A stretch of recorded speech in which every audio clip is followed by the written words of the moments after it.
Welcome back to Booze and Rocks. My name is David Edwards. Today we are going to clarify a classic Sazerac. Come on in and let's get into it.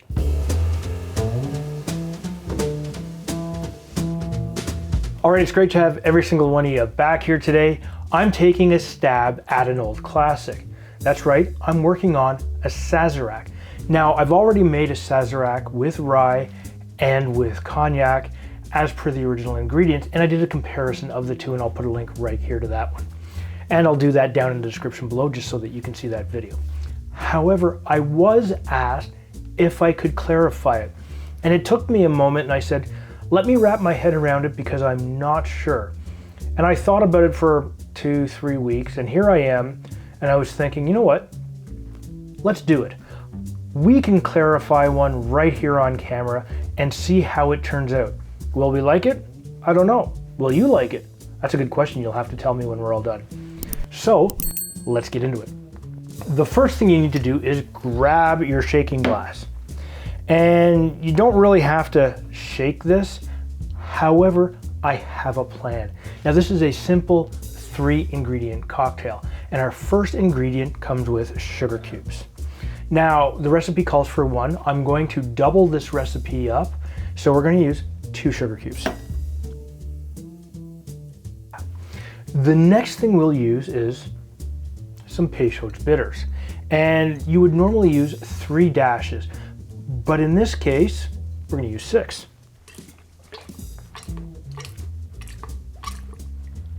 And that is a lot of bitters. The next thing we need is some rye whiskey. So in this case, I'm using a Rittenhouse 50% or 100 proof whiskey. And I really like this whiskey. It's got a great smell to it, just enough burn and just enough sweetness to it. And we need 4 ounces for this. Normally it would be 2, but just for the sake of this recipe, I'll put in 4. Now you're probably wondering, David, why didn't you break everything down already? And you know what? You should. And it doesn't really matter what order you do this in. Now, if you don't want to use sugar cubes, you could use simple syrup. It'll blend a little bit faster. I just wanted more liquids in there so that when I actually start to break everything down, it'll kind of go nice and real easy. I don't have to worry about making that paste. It'll just blend nicely. Oh yeah, look at that. Nice powdery substance. You can't go wrong. Put that there. Now, you look at that and say, David, that looks like a Sazerac that is unstirred and undiluted. And you'd be right. So what I'm going to do is I'm going to grab a tall glass.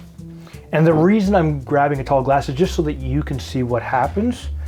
But we are going to grab some milk.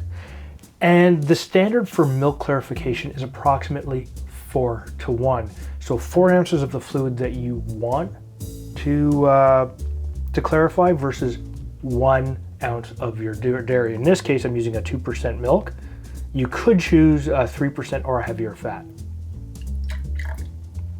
Now that I've done that, and you're wondering, David, why are you doing that? See, what you have to do is you have to pour this slowly into your milk. So what's happening is we're actually gradually lowering the pH value of the milk so that it separates and the curds form.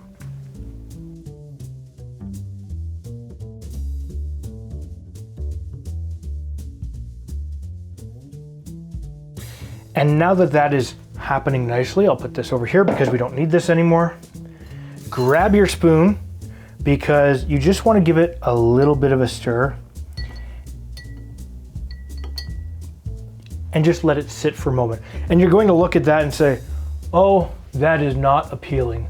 Oh yes, not appealing.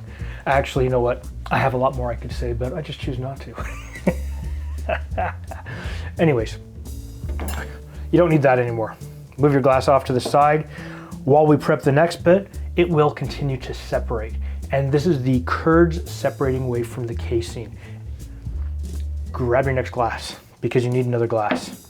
And you need a funnel. Throw that in there like so. Looks exciting. You're kind of wondering, well, if I just pour that in, it'll be a mess of curdy looking crap, right? However, this is where one of your fine coffee filters comes in. Move that off to the side. take your coffee filter. You want to fold it in half, like so. Fold it a half again, so you get a nice looking fan shape. Open up one of the pockets like so, and then just put it in nice and neat. Now what we will do is we will slowly, as you can see the curds here, begin pouring this directly into the glass. In fact, there's just enough to do that, which is pretty awesome. We don't need this anymore, it looks nasty. So, what will happen is you'll notice it begins dripping really, really fast. And you know what? It's going to continue to do that at a quick rate of speed as the curds need to settle in place. So what happens is the curds will settle under the shape like so, and then you then have to pass the liquids right between it. So the curds are actually what's straining the fluids, and it's removing the harsh tannins and the particulate that gives it some of the harsh color and the harsh textures and flavors. So you'll see it slowly start to slow down, nice and simple and easy. Lift it slightly, just gently pour this back in here like so. And you don't want to disturb the curds inside, you want it to just slowly drip. And what will happen is it will now drip very, very slowly, and it's time, while we watch this, to go make a pot of coffee. However, you don't need a pot of coffee because through the magic of editing, we're now here. So you can actually remove this now, and this is what we are left with, a nice fluid. Put that there because we don't need that. Looks totally nice in color. I just said looks totally nice. It's the best descriptor I could come up with in my limited vocabulary at the moment. Sorry, it is much clarified and the color is gentler, and you've removed a lot of the darkness from the rye.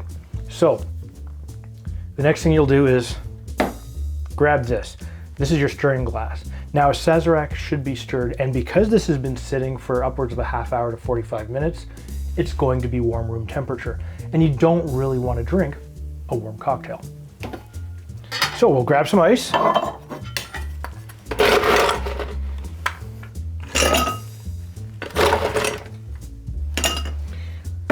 It's going to look very pretty, and now I'm going to pour it in. Oh, look at that. However, now we're going to stir this for about 60 revolutions, just till it hits the chilled temperature that we want and the dilution that we want.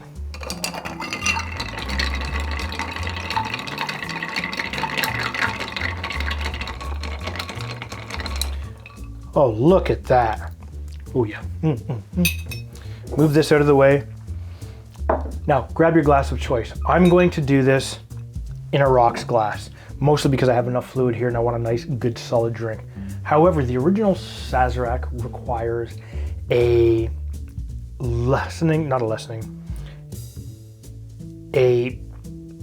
surface amount of absinthe in the glass. So normally what you do is you pour this absinthe in, and I'm struggling because I'm so excited to try this. And you would coat the inside of the glass. So we're going to use an atomizer, just really simple and easy. That way I don't waste any. And now we have a nice, beautiful coating of absinthe. And you can immediately smell those anise flavors and aroma coming up directly. Now, what you're going to do is grab a minimalist sized chunk of ice. And you're going to say, you know what? I need to strain this in there, because now not only are we doing a classic, we're making it look good.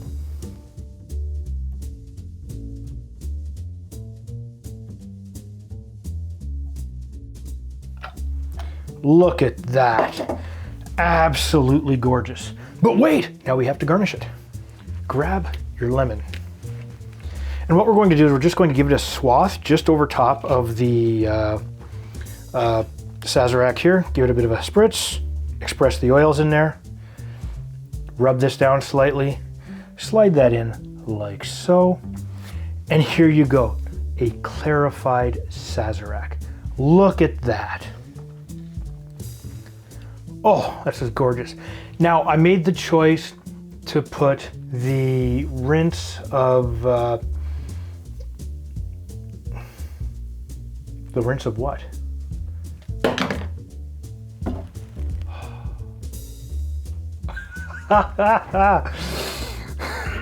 I've gone all completely absinthe, that's it.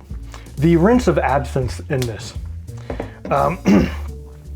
And the reason I chose to do that rather than putting it directly in the drink and having it clarified out and filtered out was to allow it to keep those unnaturally sharp flavors and see how it compares together.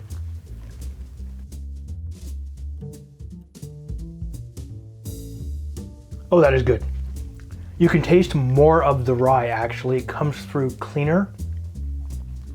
But it's not sharp. It tastes good. You don't get that burn that you would have as a straight 50% rye because it's partially diluted. And the casing helps to sweeten it just slightly from the milk. Oh yeah, and it looks great. It smells great. You immediately get the citrus notes and very slight hints of the anise from the absinthe. Oh, that is good. You know, clarifying is an art, and it's one that everybody can manage with a little bit of time and patience. And you know what? Oh yeah, oh yeah. What I will do is I will put the ingredients and a method of how to make this down in the description down below. If you think I should use a different type of rye, or if I should have used cognac, please put that down in the comments and let me know. If this is your first time on my channel, please hit the subscribe button and make sure you hit that bell notification. That way, every time I put up a new video, you will be notified. And if you'd like to help us support the channel, please check us out at patreon.com/booze-on-the-rocks, because every little bit helps us to bring these videos to you. And you have a great day.